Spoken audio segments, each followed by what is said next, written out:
दोस्तों नमस्कार, सलाम। जैसा कि आपको सभी को मालूम है कि सीमा हैदर केस अब काफ़ी तेजी से चल रहा है और गति पकड़ चुका है। तो कानूनी प्रक्रिया को तेज करते हुए आज मैंने एसएचओ जेवर को एक क्रिमिनल कंप्लेंट सीमा के खिलाफ, नेत्रपाल के खिलाफ और सचिन के खिलाफ फाइल की है, जो कि इंडियन पेनल कोड की धारा 153A, 195, 196, 197, 199, 201, 205, 209, 406, 420, 467, 468 और 459, 471, 494, 495, 496, 120B IT एक्ट 2000 की सेक्शन 67 सेक्शन 11A भारतीय विदेशी अधिनियम 1946 बरखिलाफ सीमा हैदर केयर ऑफ सचिन मीना पुत्र नेत्रपाल व नेत्रपाल उर्फ नेत्र पुत्र बिशंबर, ये रेजिडेंट ऑफ रघुपुरा। जिस कंप्लेंट में हमने कहा है कि जैसा कि आप सभी जानते हैं कि पाकिस्तानी महिला सीमा हैदर, जो कि गैर कानूनी तरीके से नेपाल के रास्ते भारत की सीमा में गुलाम हैदर के 4 बच्चों के साथ, जिनकी उम्र 6 वर्ष से कम है, अपराधी सचिन पुत्र नेत्रपाल उर्फ नेत्र निवासी रघुपुरा उत्तर प्रदेश की मदद से भारत की सीमा में प्रवेश कर गई थी, जिसे रघुपुरा पुलिस द्वारा 3/7/2023 को सेक्टर 59 बल्लभगढ़ जिला फरीदाबाद हरियाणा से गिरफ्तार करके रघुपुरा पुलिस द्वारा कोर्ट में पेश किया गया था और उसके 4 नाबालिग बच्चों को बरामद कर लिया गया था तथा अपराधी सचिन को भी उसके साथ गिरफ्तार कर लिया गया था, जिसके खिलाफ दिनांक 4/7/2023 को रघुपुरा पुलिस स्टेशन में एक सेक्शन 14 1946 व 120B IPC के तहत मुकदमा दर्ज हुआ था और 7/7/2023 को अदालत से कुछ शर्तों पर सीमा हैदर को, नेत्रपाल को और सचिन को रिहा किया गया था। अदालत से जो सशर्त जमानत मिली थी, उसके बाद पाकिस्तानी नागरिक सीमा हैदर पत्नी गुलाम हैदर हाल मुकाम केयर ऑफ सचिन पुत्र नेत्रपाल रघुपुरा के यहाँ रह रही है और लगातार वो 153A सेक्शन 195, 196, 197, 199, 201, 205, 209, 206, 420, 467, 68, 494, 120B IPC व IT एक्ट की सेक्शन 67 व 11A भारतीय विदेशी अधिनियम 1946 का लगातार जो है वो अपराध कर रही है। अब आपको बता दूं कि सेक्शन 153A में क्या आता है। सेक्शन 153A में कोई भी सार्वजनिक रूप से ऐसा बयान जारी करना जो 2 समुदायों के बीच आपसी झगड़ा पैदा कर दे, लड़ाई पैदा कर दे, और 195, 196, 197 जो कि ये 199, 201 सबूतों को तोड़ मरोड़ दे और गलत तरीके से गलत तथ्यों के आधार पर कोई अदालत के सामने रखे। उसके अलावा 406 जो अमानत में खयानत करे, ये बीवी तो गुलाम हैदर की है, लेकिन ये गलत रूप से भारत में आकर के अनैतिक संबंध के चलते गलत तरीके से अपना शारीरिक शोषण भी अनैतिक तरीके से जो इसका हो रहा है वो 406 धारा के अंदर आता है।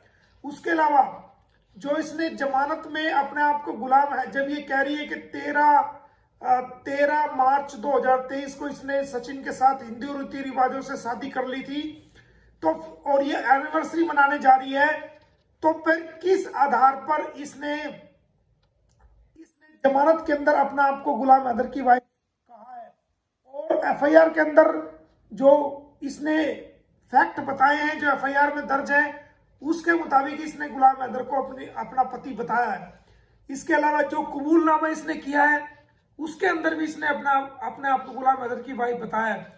तो झूठ बोलकर फर्जी दस्तावेजों के आधार पर जो माननीय अदालत जेवर से इसने जमानत याचिका ली है, तो अगर ये सचिन की पत्नी है तो फिर हैदर की वाइफ बनकर क्यों जमानत ली? इसलिए इस पर 420 जालसाजी करने, धोखा देने, धोखाधड़ी करने की धारा 420, 67, 68, 469, 71 आती है।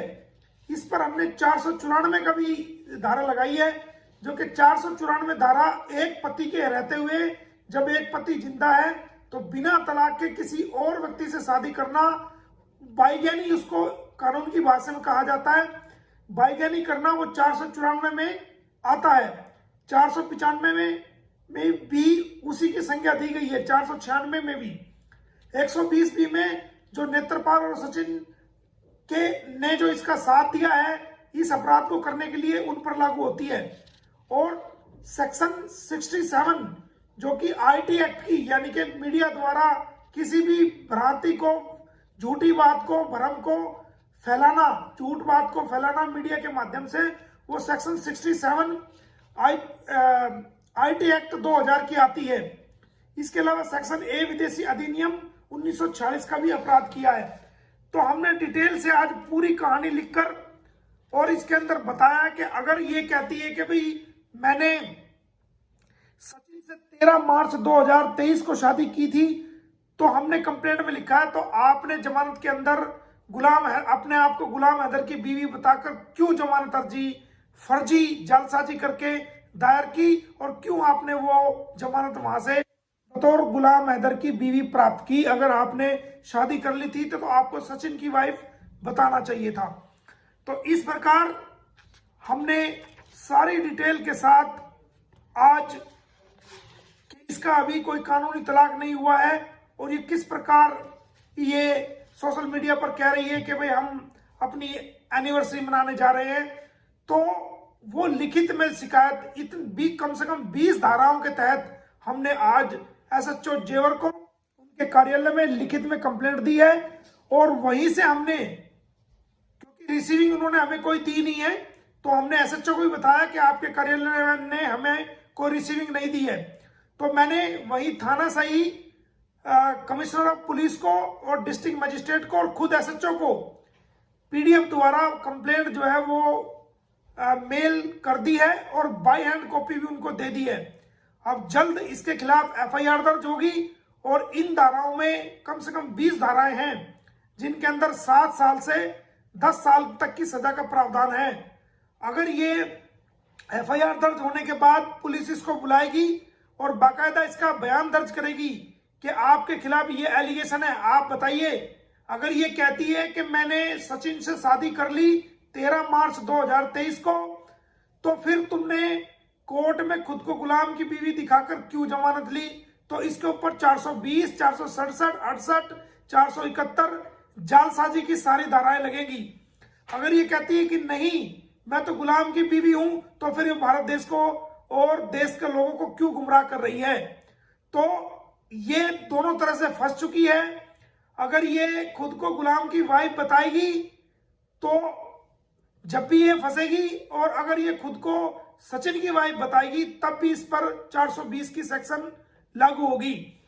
और बहुत ही जल्द इस बात को पूरी दुनिया के लोग भी देखेंगे कि किस प्रकार इसने भारत को के लोगों को और दुनिया के लोगों को ये गुमराह करती चली आ रही है। और आपने देखा होगा कि आजकल नई नई ये झंडे लेकर के कहती है कि हमारा देश है, हमारा देश। तेरा देश कहां से आ गया? तू तो घुसपैठी है। ये भारत तो भारतीयों का है, तेरा देश तो पाकिस्तान है, तेरा देश तो ये नहीं है। तेरा देश कैसे हो गया? अभी तू यहाँ की नागरिक नहीं है, अभी तू यहाँ घुसपैठ करके आया। तेरे खिलाफ एक आपराधिक मुकदमा दर्ज है सेक्शन 14 में फॉरेन एक्ट 1946 के तहत, और भी लीगल कार्रवाई तेरे यहाँ चली। तेरा देश कहां से हो गया? तू हमारे देश को अपना देश कैसे बता रही है? तेरा देश तो ये है ही नहीं। अब ये रोज मोदी जी के नारे मार रही है, रोज योगी जी के नारे मार रही है। मोदी जी और योगी जी ने हमेशा सच का साथ दिया है, उन्होंने कभी भी गलत बात को सपोर्ट नहीं किया है।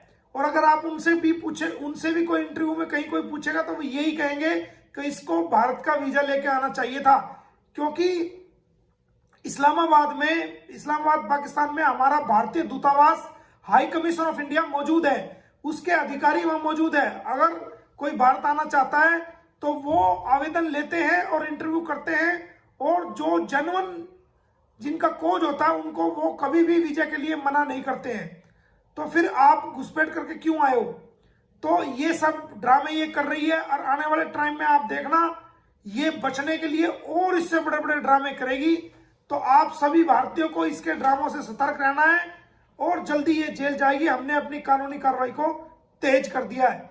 उम्मीद है कि पुलिस प्रशासन, जिनको ये एसएचओ जेवर को हमने कंप्लेंट दी है, पुलिस प्रशासन जो है वो जल्दी हमारी कंप्लेंट पर एफआईआर दर्ज करके इसको, सचिन मीना को और नेत्रपाल को अरेस्ट करके कोर्ट में पेश करेगा।